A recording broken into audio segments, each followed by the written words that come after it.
I'm Chairman of Commonwealth Edison, and it is my privilege this morning to preside over the unveiling of the monument. I'd like to introduce Reverend Konecki, who will give the invocation. Reverend?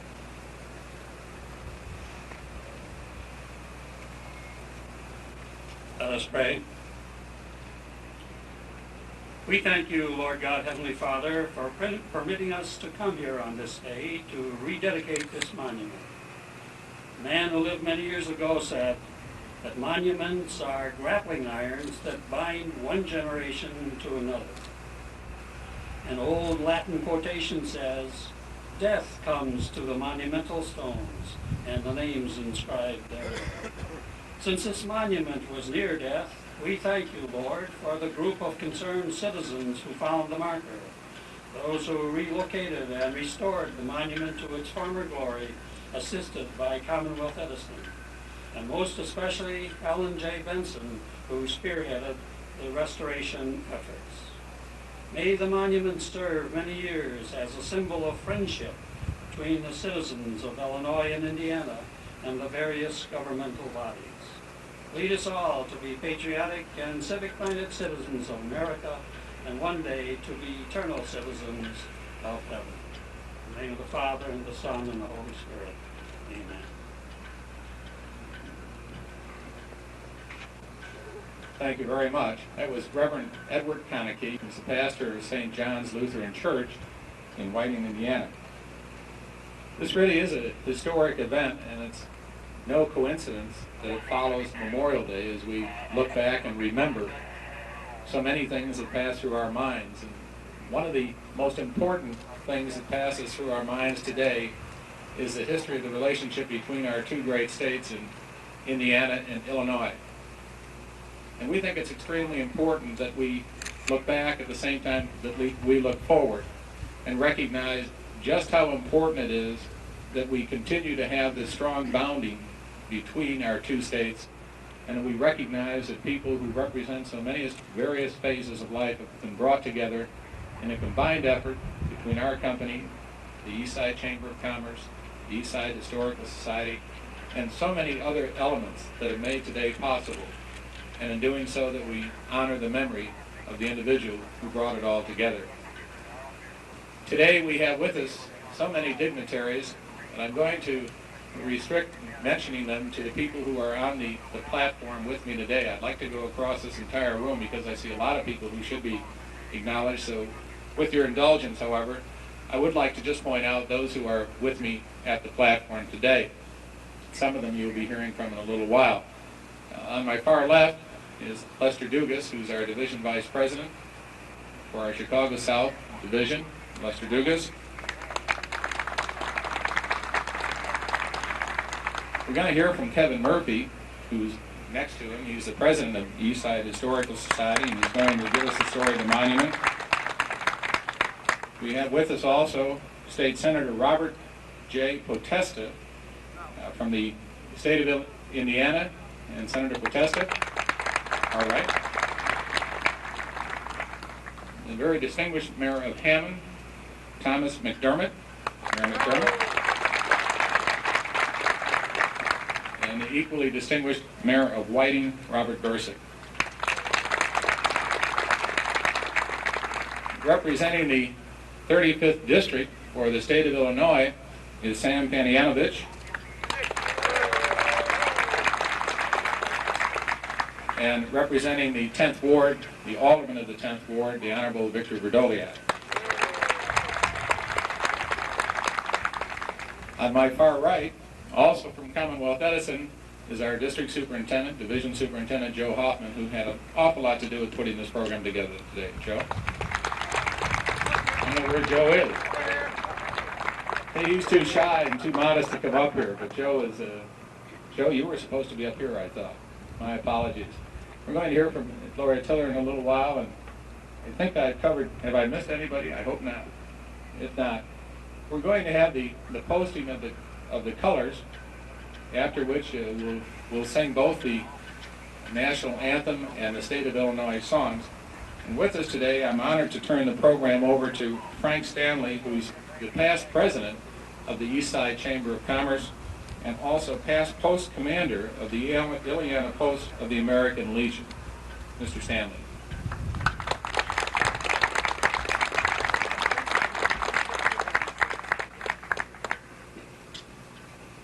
Thank you very much. Just one correction, I was not past commander of Indiana Post. I was a member for many years.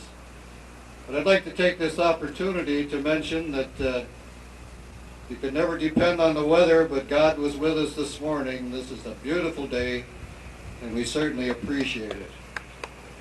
I'm going to call on Commander Edward Kramer now of Indiana Post number 220 of the American Legion, who will lead a contingency consisting of Indiana Posts, John J. Pershing Post number 428 of the American Legion from Hammond, Commander Lloyd Deal, Sergeant at Arms Gene Kalinsky. Along with them are the contingency of the Southeast Vietnam War veterans, with Tim Jakubowski in charge, as well as the Vietnam Vets of America, number 376, from Hammond, Commander Bob Eberly, not the singer. And so, as Mr. O'Connor said, we're going to go through a military dedication at this time. We will raise both the American and the POW MIA flags on the center pole.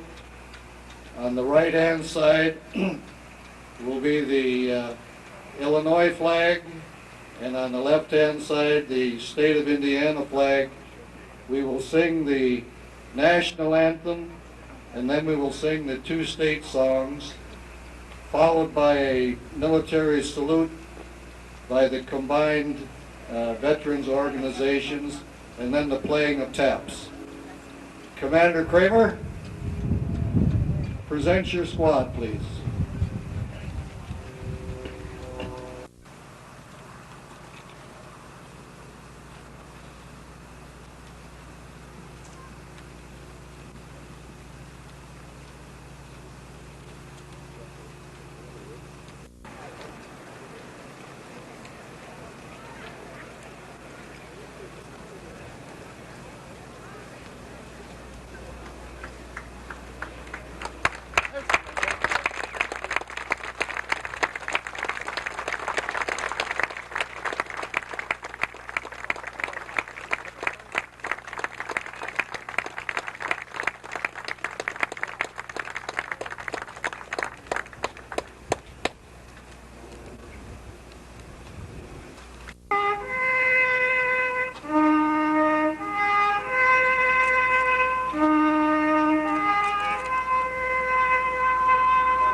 I'm not sure what I can do after that last routine. I can't. Can't top that. I'm going to start with a funny story, perhaps, but I think that probably did it. Let me see if I can remember what I was going to talk about. I want to thank all of those. As president of the Eastside Historical Society, first of all, I'd like to thank all of those who participated in making this event possible today. So thank you all on behalf of that group. As a member of the State Line Boundary Market Committee, I want to tell you what a treat it was to work with that committee group. Douglas McGregor, many years ago, talking about work and human nature, claimed that work should be as natural and as enjoyable as play. And if all our experiences were like working with this committee was, that would be true. There'd be no question about it. I really enjoyed working with the group, and I don't think I had a chance to tell them that before this. So I want to say that today. It was a real pleasure, and I hope we get to continue in trying to make this a national landmark as well. And now I'd like to say a little bit about the landmark. I suspect that most of us who research and delight in the study of such things as regional history are incurable romantics to begin with. And with that belief in mind, I feel bold enough to share these thoughts with my fellow romantics gathered here today. I first learned of the state boundary marker while doing research in the reference library of the Chicago Historical Society. Available literature described the nature of the site when the marker was originally installed some 150 years ago near what was then the shoreline of Lake Michigan, in the midst of sand dunes sparsely populated by wild grass and kindred plants. In this vast wilderness, the marker made an optimistic statement. How anachronistic it must have seemed, isolated and surrounded as far as the eye could see by marshland and sand. One wonders what the members of the surveying team that constructed it must have thought about what they were erecting here on a then primitive shoreline in the midst of a wild and potentially hostile wilderness. In their wildest dreams, could they have imagined what we take as commonplace here today? Would they have been intimidated by the vast industrial works that have grown up around this marker, like this power plant, or the giant skeleton of the Skyway Bridge climbing over there? Would they have been reduced to trembling fear by the thousands of heavy locomotives and hundreds of thousands of heavily laden pieces of rolling stock that have thundered past the marker, which was vibrating a few feet away from the iron rails when it stood over there? We'll never know, of course, but we romantics wonder about such things, don't we? And what about us? Would we be able to take in our stride the kinds of changes that this monument may witness in the next 150 years? What will it be like a century and a half from now in the year 2140? If the marker survives, and if our descendants gather to recondition and rededicate it once again, what amazing changes will have taken place in the years ahead that will render this atomic space age quaint in their eyes? Which of our perplexing mysteries will they have unraveled by then? What new fears and doubts will interfere with their enjoyment of their moment? Let us extend a hand to those future preservationists. Let us remind them that as our predecessors faced a huge, largely unknown continent and lived in a far from perfect time, we of the 1980s look back over a century and a half of fantastic growth and development, and while looking back at much that now seems quaint or even primitive, we still live in a far from perfect society. Perhaps that, like change, is a constant, but we can offer our descendants the hope that they will find ways to improve the human condition in ways not yet attained by us, and the encouragement to continue even when times seem difficult and the way uncertain. That, of course, is a large part of what a historical society is all about. What other purpose can there be in celebrating past events, if not to link past and present with the future, to sustain those who are yet to come with a sense of belonging, a notion that they are sharing in an ongoing process that we call humanity. Thus, the members of the various organizations involved in moving, cleaning, and restoring the marker are saying, in effect, hello, citizens of 2140 or thereabouts. Here's a baton, the Illinois-Indiana state boundary line marker, refurbished and passed on to you by us, citizens of the 1980s. Accept it, care for it, pass it on.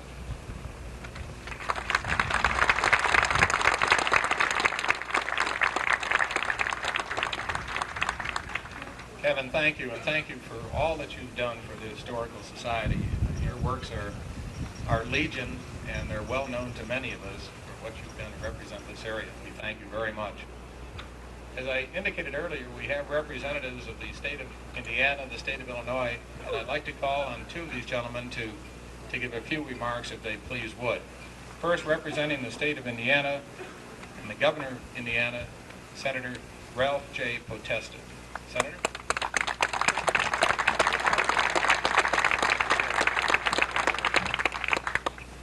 Thank you, Mr. Chairman.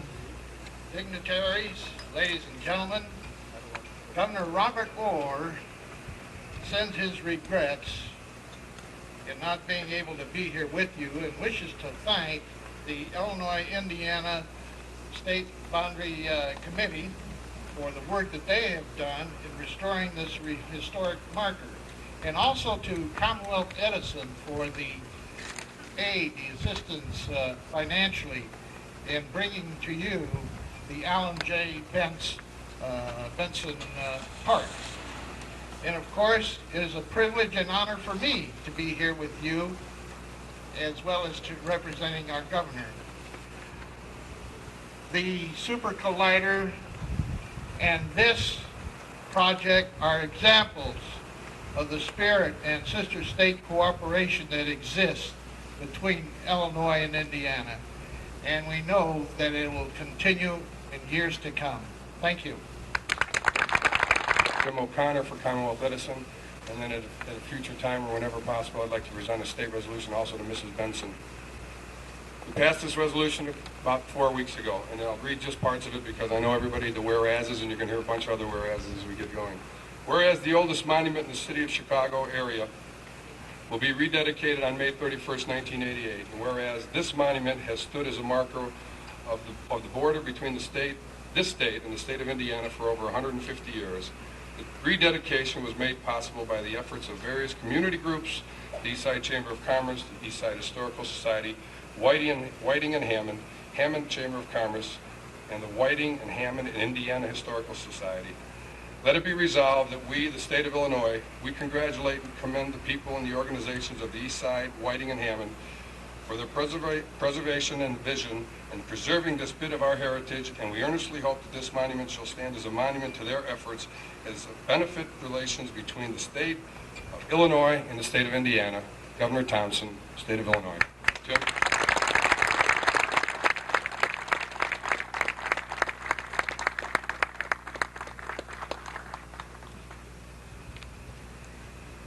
Thank you very, very much. This means a great deal to all of us, and we'll make certain that it is hung in a very appropriate place for all to see, all whose efforts have brought this about. We have with us the Mayor of Hammond, the Honorable Thomas McDermott. And Mayor McDermott, we'd like very much if you would make a few comments. So hard to make this a reality. The Benson family, Commonwealth Edison, the historical societies, and all those persons that have put their time and efforts into this dedication today. I think that obviously history teaches us a great amount, and that today, while we're here, that throughout the world we're seeing, I guess, lines being torn down today while we're taking part in this dedication of a marker that designates a line. We have Reagan and Gorbachev and Moscow hoping to break down lines. So I think that in today's society, we should all look that we need the state of Illinois and the state of Indiana and vice versa.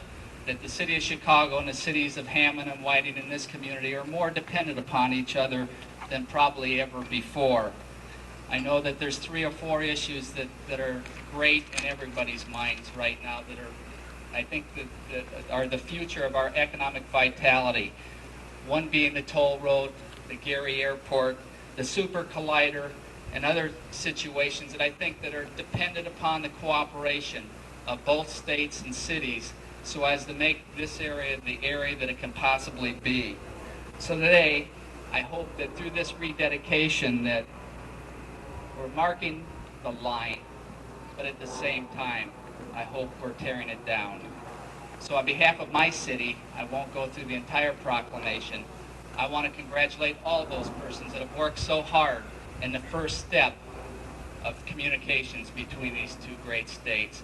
I thank you all very much. I also want to present this proclamation to Jim O'Connor. I also will have